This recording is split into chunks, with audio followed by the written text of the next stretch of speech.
All right, chirp number 6, prospect management. We talked about this a little bit in the post game, after the Rangers game, but people talking about their prospect management. One podcast was talking about it was actually pretty good, and they were fine with it, and it was the right thing to do. And we discovered, just spitballing, that their prospect management has been horseshit for 9 to 10 years, and that they don't have a forward that they've actually developed since Trent Frederic, who was drafted in 2016. I mean, I couldn't think of another one. There's really no way to sugarcoat the thing. I mean, Johnny Beecher, he's on the team, but did he develop? He a developed player? No. He hasn't developed at all. Exactly what was drafted. Yeah, it's the checking forward who can skate. He's the same guy he's always been. He can skate really fast, and he can't do anything else. Right. Yep. Great.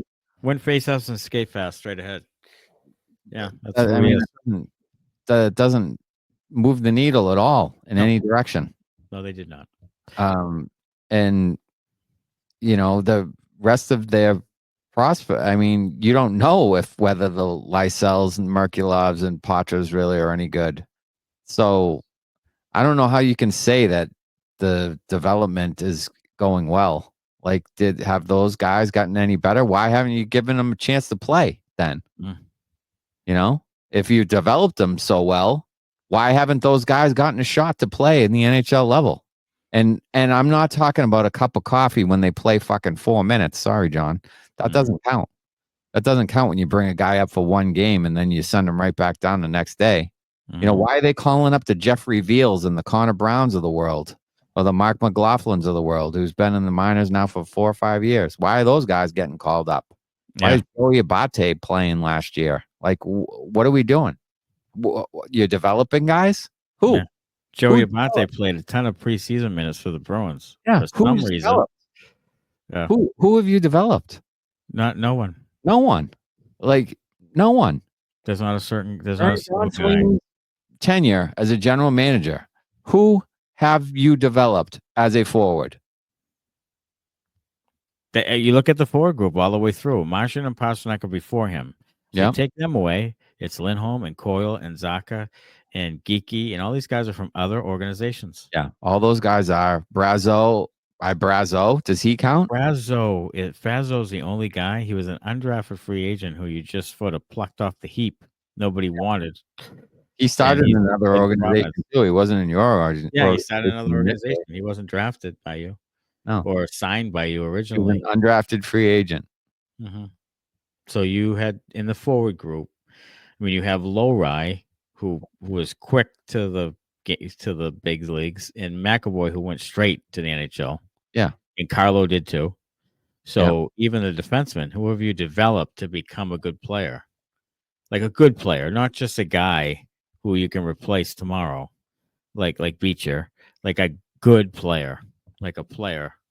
It's been Jake DeBrusk and Trent Frederic, and one of those guys isn't here. And Trent Frederic won't be here next year. So you're going to have 0 in 10 years.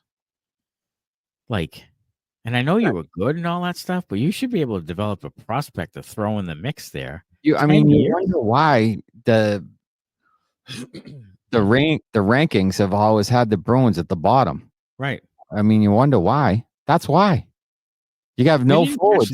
All at once in 10 years that maybe a third rounder would do okay. Yeah.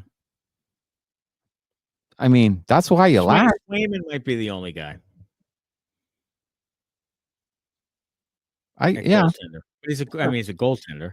But I'm talking like the forward group, 0. Yeah, I don't feel like there is one, because I don't think they do develop goalies well. So take them out of it. Yeah. So your forwards are just they can't do that thing. No, they can't. That's why I don't think they can build a roster or even get the players in development to add to your roster. They can't do any of that. So they can't identify and they can't draft and scout and develop. So I don't want that guy, running this franchise for the next 5 years. I don't. Yeah, want I agree with you. I don't think you can count like the low rise. I mean, sorry, not low rise. Lysells and Merkulovs of the world. You can't count those guys as developing them because you won't give them a chance to play. They haven't done anything in the NHL. Like you have to have them do something in the NHL. Like those guys need to play like a season as an NHL player and play well and produce some.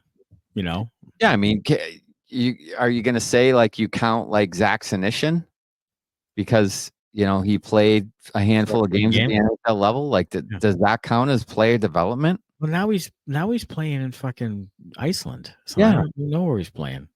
Yeah, like Jesus Christ. Enjoy the the Aurora Borealis or whatever, dude. If you drafted Matthew Barzal or Kyle Connor or Brock Besser or Sebastian Aho or Thomas Chabot, like one of those guys would have developed if you picked the right guy. Yeah. But Jakobs Borrell. I mean, maybe that's really what it comes down to is like do you really develop the players or do they just develop? I mean, are they just you're just picking the wrong guys? Just picking the wrong guys. They're just you're just picking the wrong guys. Who was it after Frederic? DeBrincat? It was DeBrincat, right? Like 3 or 4 picks after. Yeah. I mean, I wanted him to take DeBrincat during that draft too. Yeah. I said, of course you did. I'm like, DeBrincat's still there. Please take him. Yeah, Trent Frederic. Because you're a hockey fan who watches fucking hockey. Like, that was, they would never in a million years take DeBrincat because he's too small. He's too small and he's too offensively, he's just offense. He's just whatever. Like they wanted the fucking checking, grinding third liner at the 29th pick in the draft.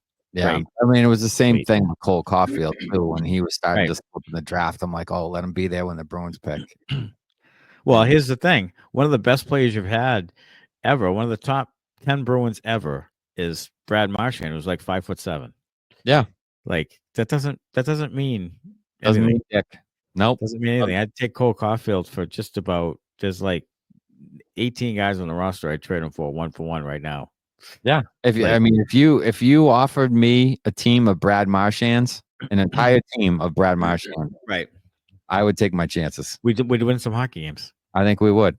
We'd win some hockey games. I think we would. Mm-hmm.